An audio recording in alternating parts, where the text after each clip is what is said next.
Assalamualaikum, Indonesia. Greetings from the Peck family kitchen. This is the second video about the deep fryer that I got recently. Haven't had one before. Assembly is required with this deep fryer, so that's what I'm doing here today, is I'm putting it together so that we can use it. So here we go. The only tool required, I believe, is a Phillips head screwdriver. And basically we're going to put the handles and the feet on it.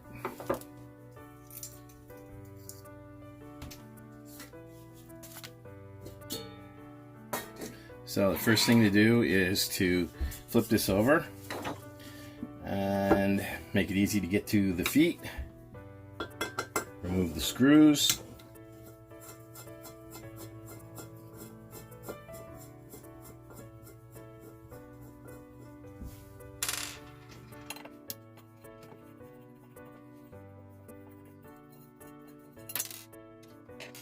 Three.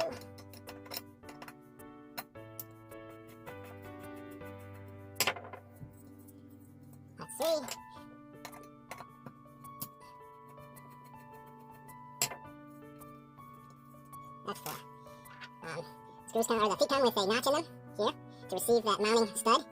Let's see, this is going to like that. There we go. Just have to turn it around. The screw goes back in the hole, and it gets tightened down. Really simple and basic. Self-aligning, although I will make sure it's level once we get all the legs on. And here's the second one.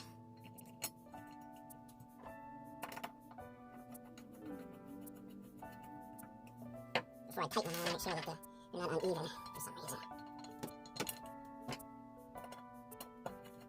Really just basic assembly, nothing too serious. And the last one here.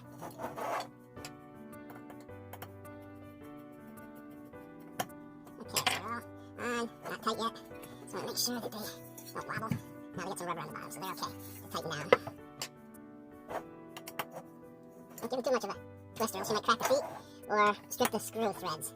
Just another little bit to snug them up. That's why it's good to be using a screwdriver and not a hex head wrench on these. You see they come for Phillips or hex head, but unless you use a hex head driver, if you use a wrench, you can over torque that very easily. It's more difficult to over tighten this with the Phillips. Alright, that should do it. Good. Yep. So the feet are on. Next, might have to flip it over again, are the handles. And they mount in the same manner. One screw at each one.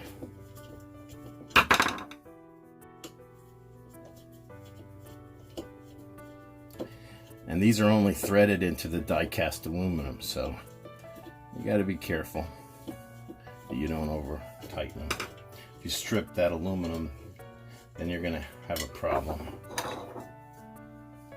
Alright, so here's the handle. As you can see, top is where it says Presto. Bottom is where the screw hole is. It just slides onto the tab,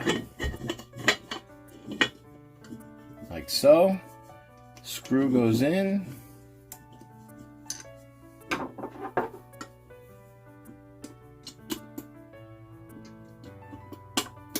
And gets tightened.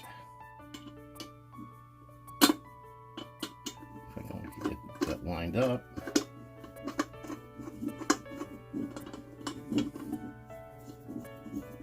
There she goes.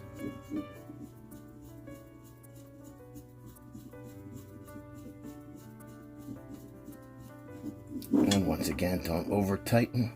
You don't want to crack the plastic or strip the aluminum. One on the other side, which isn't quite as easy to get to because of power cord connector above it, but we still can get to that.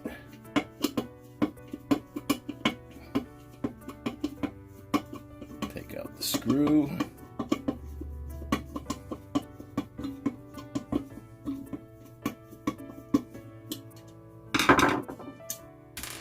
Put on the handle.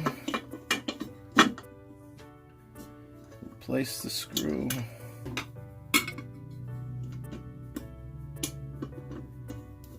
And tighten.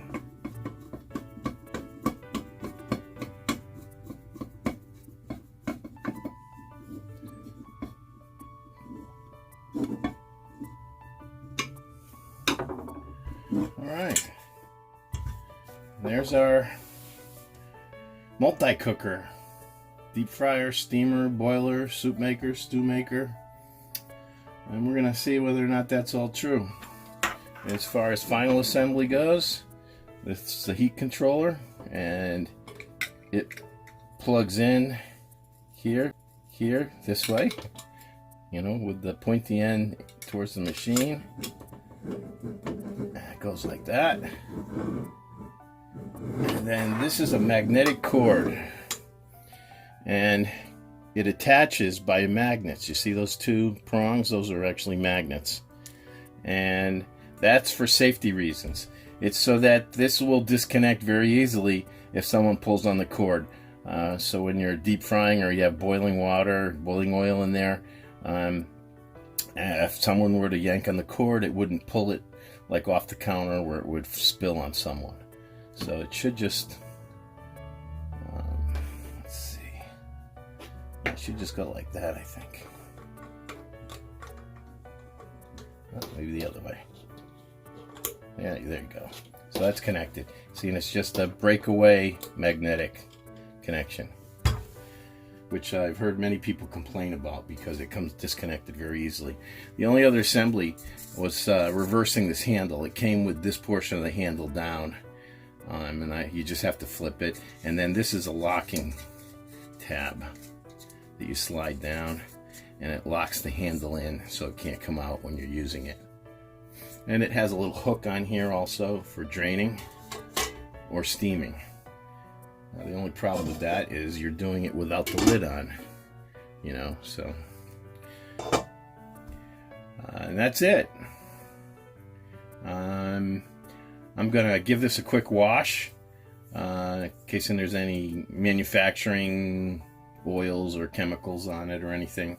And then we'll be ready to try it out. I think the first thing is going to be boiling up some local crayfish from the creek next to my house that I've been keeping alive in a bucket for a couple days here with a bubbler on it, waiting for this multi-cooker to arrive in the mail. There you go. So next thing is cooking some crayfish. See you then. Bye.